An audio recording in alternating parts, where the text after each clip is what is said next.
A big hello from me and welcome back to Paul Rolls Dice. Now, I am back in the UK and I am finally doing some more videos. I know it's been a month since my last video and I showed you the Final Fantasy VII Remake unboxing of the Materia Hunter board game.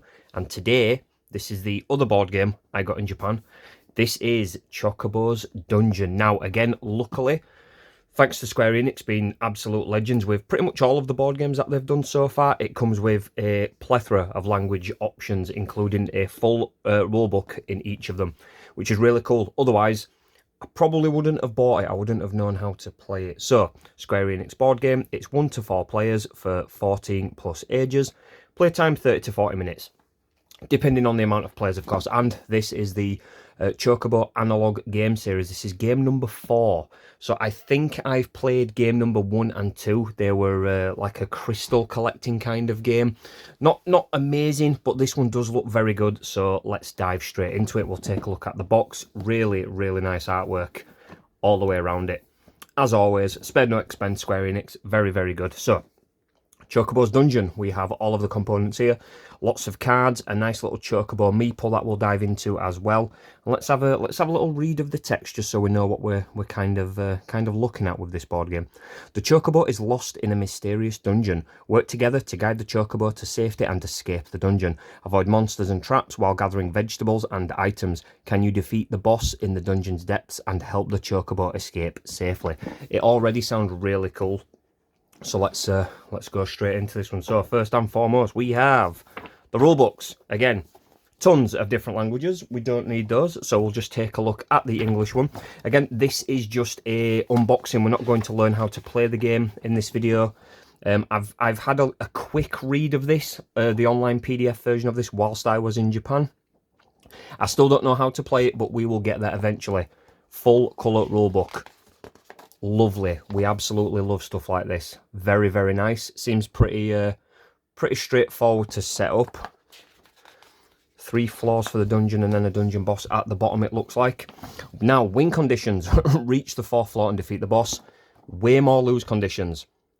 It is what it is. We'll see how difficult it is. I'm sure this game's got some difficulty settings that we could maybe look at as well. And if any of you guys are interested, please leave a comment on this video, and maybe we'll get to playing this and recording a video for the channel as well, because that could be quite interesting, especially because it does have a solo mode. So that's the rulebook. Round overview. There we go. Yeah, changes for solo mode information. So components, very nice card stock, nice and thick. We do like it. So this is the action dial, the action tracker. This rotates as you're playing the game. Certain things come into effect based on where you are on the action dial when you place your activation cards. We've got health tracker there, very nice. It's dual layered cardboard, so the token sits in it nicely. And then we have a vegetable tracker as well, so this is the amount of food that you have in the game, and you use this for various things, for healing, for taking actions, things like that. Obviously, if life goes down to 0, Chocobo dies. So that's pretty cool. I'll set that up at some point. Now on to the token card stock. So 1 sheet of tokens, again, nice thick card stock, very good. If we pop out one of these vegetables, we can take a nice look at it. The artwork's very nice on these as well. The print quality is very, very good. I'm impressed, Square Enix, very nice. So we have vegetables. I'm assuming those are damage tokens, and then we have books. These are like special actions in the game that give you benefits. They will be face down in the game. You'll draw them, and then you flip them over, and you get benefits from healing the Chocobo, dealing damage, moving, that kind of stuff. But yeah, tokens are looking pretty nice. Next on to the boards. So we have board number 1. We start here. This little character here is called the Reaper. As far as I understand it, every time you step on a Reaper space, based on the number, the Reaper will move across this. If the Reaper ever gets here, the Reaper catches us and we die, it is game over. So you can lose health to die, and you can have the Reaper essentially kill you off. So that's really nice. Got some nice pits there, nice artwork. So the boss is on the back of this one. We'll have a look at that last, I guess, because that's the end game. So onto the 2nd floor of the dungeon. More of the same kind of stuff. I'm assuming the difficulty does go up. We will draw different kinds of enemies as we are playing, and these are double-sided. So there is a easy version of the game, or standard, and then there is a more difficult game if you're finding it not challenging enough. If you're a bit of a bit of a masochist and you do want more of a challenge, you do have that option. First time playing it, I will be doing easy mode, of course, or standard mode anyway. On to the third floor. Okay, so we've gone from spiky pits, water and whirlpools, into lava, into the depths of Moria itself, I guess. Lord of the Rings reference.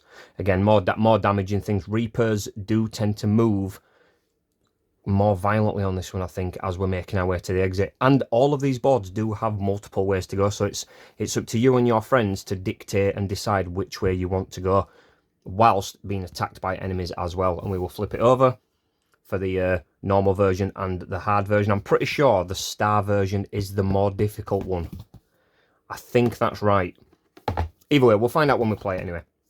So that's the 3 floors. We'll flip this over and we will take a look at the boss room. So this game does come with 2 bosses. We have a behemoth, classic Final Fantasy bad guy, and I'm not really sure what that is. I should look into that one, but this is the boss room anyway. So instead of making your way from one end to the other and you win, you rotate around this, damaging the boss, whilst you are also being damaged by the boss and the Reaper. So I'm sure by the time you get to the 4th floor, you will have collected lots of items, lots of food, your health should be nice, and then it's boss bashing time. So on to the rest of it. Oh, I'll tell you what, before we look at the cards, let's actually take a look at the boss board. So it's a smaller version. So when we are on the boss, if I just place that there, you place the boss in the middle like so. There we go, that's pretty cute. So that's the behemoth, 20 health.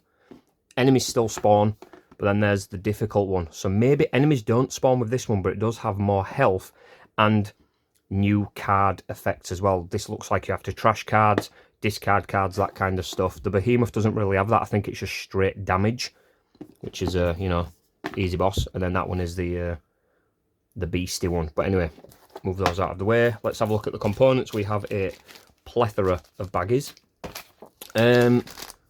Onto the plain pieces. Now these look really cool. These are like chunky meeples, I think. So we have that big block. Heck.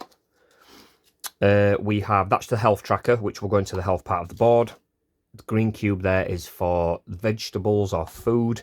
We have a really cool looking Reaper, double print as well, thick boy. Silica gel, we don't eat that. And then we have the absolutely adorable Chocobo. Now this looks really nice. It's got a little neckerchief as well, or an adventure satchel even, ready to explore the dungeons. These are really nice. I like those. So as you've noticed, it is only 1 playing piece. This is a cooperative game, so no matter how many players are playing beyond 1, 2, 3 or 4 players, you're all working as a team to save our little Chocobo. So I hope you've got some friends ready. I do have a group of friends that we play games with. We're not the best at cooperative because we end up arguments, shall we say, but it's fun. It's all fun. So those are the playing pieces. Let's move those out of the way.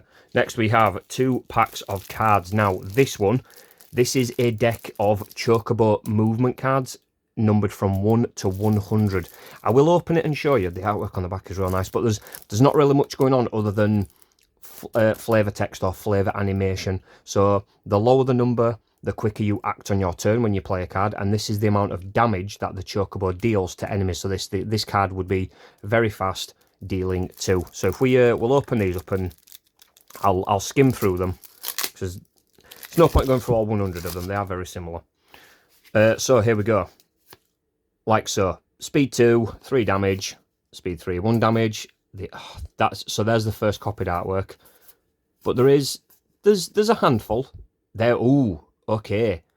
5 damage. Damn, okay. And then we'll skim through them. Very nice, very cute. I like these. This is nice. And the card stock is quite nice as well. It's not flimsy. It kind of reminds me of the Final Fantasy trading card game cards. You know, the same kind of print where you can kind of see the digital printing, if that kind of makes sense. But we'll skim through all of these. So there's the deck of 100 cards. Very nice. And if you ever run out of these, you just reshuffle them. So we'll put those there. Next, we have the enemy deck. Oh, the back is different. Very nice. Chocobo's Dungeon. Right, let's open this. Okay, so first enemy is 4 health, deals 2 damage, and then this is the reward you get for killing the enemy. So defeating this snaky lady will gain 1 health. So they are copied. Tombury, ooh, 5 health, gain a book. Very nice. We have a bomb, gain 2 food, 3 health, 2 damage. Damn, we have a big iron golem kind of thing. 6 health, only 1 damage, but you get 4 food for destroying it. And then we have some kind of imp or genie. Very nice. Cactuar, nice, that's funny. I like that artwork. 5 health, 1 damage, gain a book. And then we have the, I can't remember what they're called. Sahagin or something, or Devil Eye. It's something. Final Fantasy. We have a flan, or a pudding, whatever you want to call them. Very nice. And then we have a little goblin, or kobold kind of thing. Those are probably the weaker ones. And then we have some kind of murlocky water creature. I don't think it's a murloc. I think that's World of Warcraft. But anyway, yeah, so that's all of the enemies. Very nice. I think those get shuffled as well. The red ones are the more difficult enemies. Those are the standard enemies. And then depending on what board you are on, it would actually dictate what enemies you spawn. So that would be two standard monsters. And then this one would be two more difficult monsters. So that is the whole game. The storage inside looks really nice as well. I am really looking forward to playing this. I will do a solo play, and then hopefully get it round at some friends' houses to have a nice little adventure in the Chocobo dungeon. Replayability looks okay for now. It's not going to be the most replayable game. It's probably play it once, put it away for a while, pull it off the shelf if we just want to kill an hour or kill 40 minutes or so. But yeah, friends, what did you think? Let me know. Thank you so much for watching. It's good to be back. I'm looking forward to recording more videos. Stay tuned for more content. I will see you in the next one.